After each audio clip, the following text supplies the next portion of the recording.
हमारी संस्कृति, हमारे संस्कार सदा रहें हमारे साथ। सब्सक्राइब करें तिलक।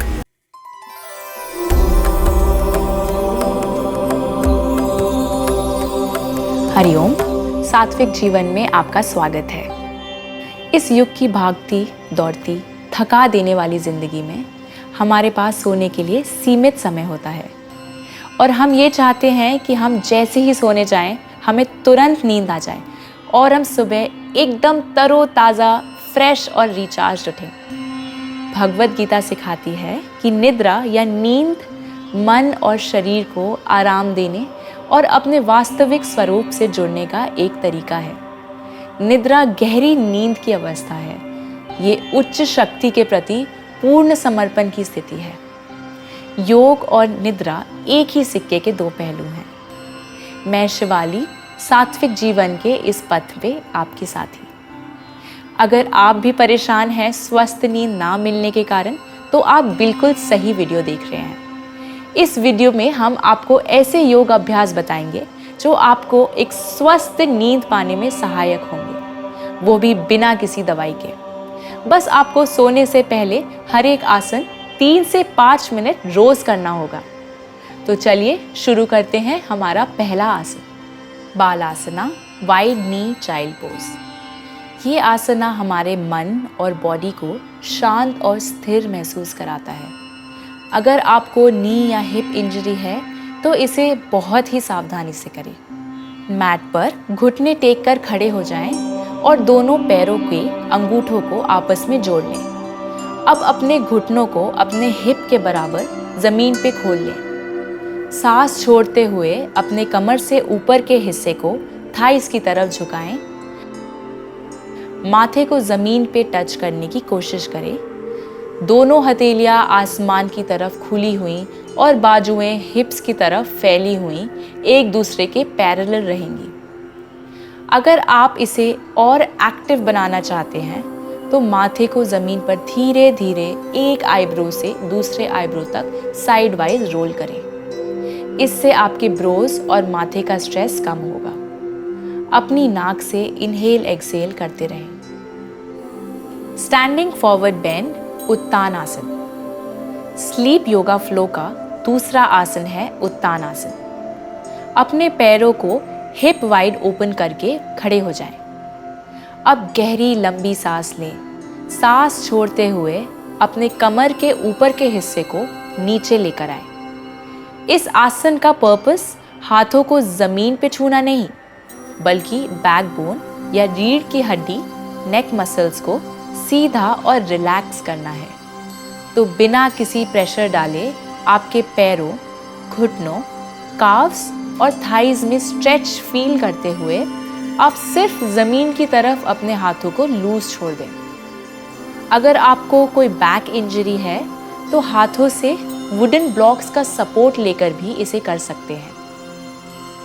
अपनी नाक से स्मूथली इनहेल एक्सहेल करते रहें। अगर आपके हैमस्ट्रिंग मतलब muscle under the knee tight है तो आप अपने घुटनों को थोड़ा मोड़ भी सकते हैं। इससे आपका चेस्ट आपके थाइस पे रेस्ट कर सकता है।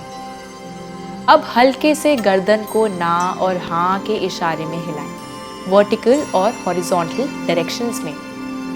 इससे आपके गर्दन के मसल्स का स्ट्रेस कम होगा। 3 से 5 मिनट के बाद धीरे धीरे वापस ऊपर उठें। झटके से उठने पर चक्कर आ सकते हैं। अर्ध उत्तानासन, हाफ फॉरवर्ड बेंड। ये पोज उत्तान आसन का एक आसान मॉडिफिकेशन है। हमें मैट को वॉल से 90 डिग्री का एंगल बनाते हुए बिछाना है। अब अपने पैर हिप्स वाइड ओपन कर मैट पर दीवार की तरफ मुंह करके 1 फीट की दूरी पर खड़े हो जाना है। अपने हाथों से दीवार को पुश करते हुए अपने पैरों को पीछे की तरफ सरकाते हुए तब तक झुकना है जब तक आपकी रीढ़ की हड्डी और बाजुएं पैरेलल होकर आपके पैरों से 90 डिग्री एंगल ना बना लें। इस बात का ध्यान रहे कि ना तो दीवार से ज़्यादा दूर और ना ही दीवार के ज़्यादा पास। ज़्यादा दूर रहने से आपके शोल्डर्स और नेक मसल्स रिलैक्स नहीं हो पाएंगे और ज़्यादा पास रहने से आप प्रॉपर 90 डिग्री स्ट्रेच नहीं कर पाएंगे। दीवार को प्रेस करते हुए सांसें सरल तरीके से लेते रहिए। सुप्त बद्धकोण आसन, रिक्लाइनिंग बाउंड एंगल। ये पोज आपके हिप और ग्रॉइन भाग के टेंशन को रिलीज करने के लिए है। आपको हिप्स, कमर या ग्रॉइन एरिया में कोई इंजरी हो तो इसे सावधानी से करें।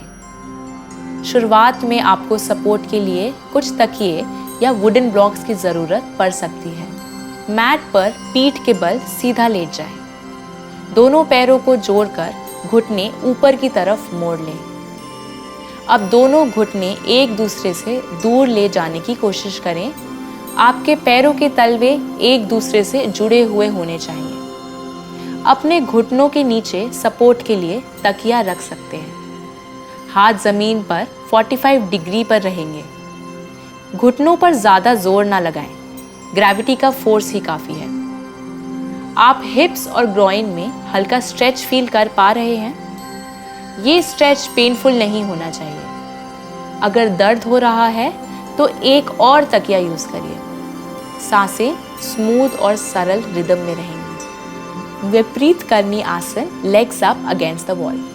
ये आसन खासकर उन लोगों के लिए बहुत फ़ायदेमंद है जिनका काम पूरे दिन बहुत ज़्यादा खड़े रहने या चलते फिरते रहने का है, जिसे पैरों और एड़ियों में सूजन आ जाती है। इस पोज को करने से पैरों और हिप्स में ब्लड सर्कुलेशन अच्छा होता है। मैट को दीवार के परपेंडिकुलर बिछा लें और दीवार की तरफ मुंह करके जितने पास बैठ सकते हैं बैठ जाएं। अब मैट पर लेट जाएं, पैरों को दीवार पर ऐसे फैलाएं कि कमर के ऊपर का हिस्सा जमीन पर लेटा रहे और पैर दीवार पर ऊपर की तरफ लटके रहें।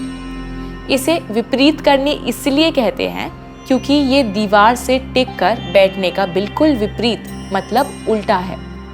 हाथ जमीन पर रिलैक्स्ड, बॉडी से 45 डिग्री बनाते हुए। ऑप्शनल, आप अपने टेल बोन मतलब रीढ़ की हड्डी के एंड में एक रोल किया हुआ मैट या तकिया रख सकते हैं एक्स्ट्रा सपोर्ट के लिए। Shavasana, corps pose. इस फ्लो का आखिरी पर बहुत ही महत्वपूर्ण आसन है शवासन। अपनी पीठ के बल लेट जाएं, पैर रिलैक्स्ड और हाथ शरीर से 45 डिग्री पर रेस्ट करते हुए। आप एक ब्लैंकेट भी इस्तेमाल कर सकते हैं बॉडी के नीचे या ऊपर वार्म एंड कंफर्टेबल होने के लिए। आंखें बंद करें और गहरी सांसें लें बिना किसी प्रेशर या स्ट्रेस के। आप अपने मन में अपने बॉडी को सर से लेके पैर तक स्कैन कीजिए और कॉन्शियसली अगर कोई भी बॉडी पार्ट रिलैक्स नहीं है तो उसे रिलैक्स्ड या लूज करिए। कोई भी स्ट्रेस या टेंशन या प्रेशर बॉडी में नहीं रह जाना चाहिए। अब अपनी सांसों का कंट्रोल छोड़ दीजिए। नेचुरल रिदम पर सांस लें। 5 से 15 मिनट शवासन में रहिए। मन और शरीर को शांत होते हुए महसूस करिए। सांस लेते रहिए और धीरे धीरे अपने हाथ और पैरों की उंगलियों को हिलाएं। पैरों को मोड़कर घुटनों को चेस्ट के पास लाएं और एक तरफ करवट ले लें। अब उठकर बैठ जाएं।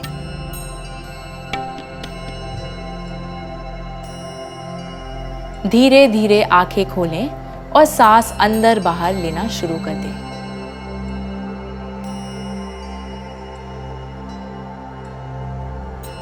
मैं आशा करती हूँ कि इस योग अभ्यास से आप सब बेहतर नींद पा सकेंगे। स्वस्थ रहें, प्रसन्न रहें और हमारे संग सात्विक जीवन के इस सफ़र में बने रहें। दिव्य शक्ति की कृपा हम सब पे रहे।